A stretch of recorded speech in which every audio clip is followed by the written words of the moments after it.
ہر سال ہم عاشورہ کی اہمیت فضیلت کے حوالے سے بات کرتے ہیں، اور ہر سال ہم حضرت امام حسین کی قربانی کو خراج تحسین پیش کرتے ہیں، اور ہم درس لیتے ہیں کہ ہمیں حق کے ساتھ کھڑے ہونا ہے۔ ضیاء الحق نقشبندی صاحب، آپ کو آج امت مسلمہ جو ہے حضرت امام حسین کے عقائد پر، ان کی قربانی کے راستے پر کھڑی نظر آتی ہے؟ بسم اللہ الرحمن الرحیم۔ بہت شکریہ۔ امام حسین رضی اللہ تعالیٰ عنہ کی ذات کو اسلامی عقیدت پیش کرنا یہ ایمان کا حصہ ہے۔ جہاں تک آپ کے سوال کا جواب ہے، بدقسمتی سے تو وہ تو کھلا ایک کتاب کی مانند ہے ساری صورتحال۔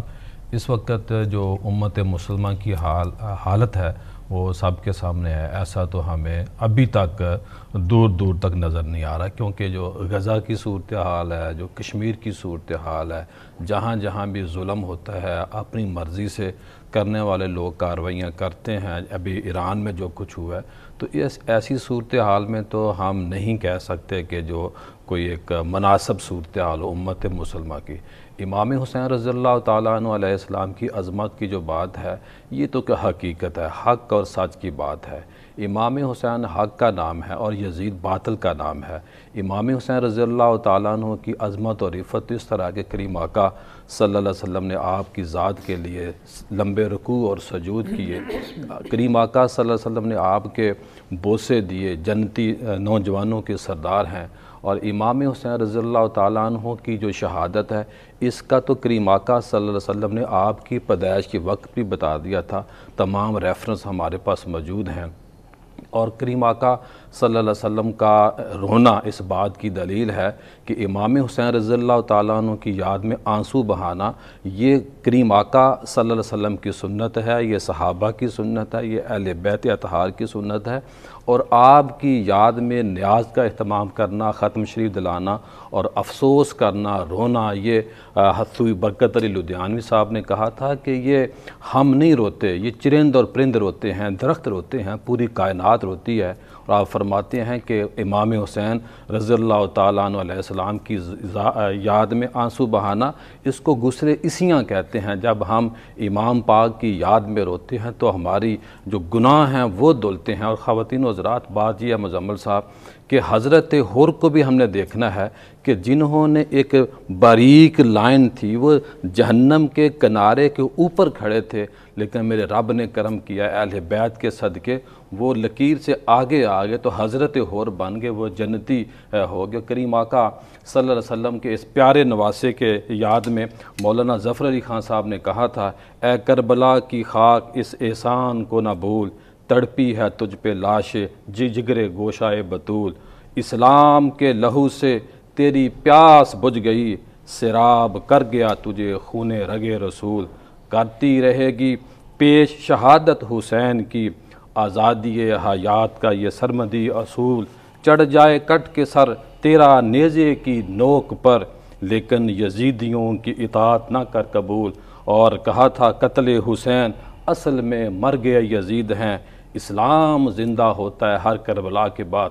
مزمل صاحب، بات اس چیز کی بات ہم نے کرنی ہے کہ حضرت امام حسین کا جب سر مبارک آج 10 محرم ہے، اس دن ہم نے ان باتوں کو یاد رکھنا ہے، اپنی نوجوان نسل کے سینوں میں، ذہن میں، دماغوں میں اس بات کو ڈالنا ہے کہ امام حسین کی یاد میں رونا کوئی رسم نہیں ہے، کوئی رواج نہیں ہے، یہ کریم آقا کی سنت ہے۔ اس طریقے کو اپنانا، اختیار کرنا صحابہ کا طریقہ ہے۔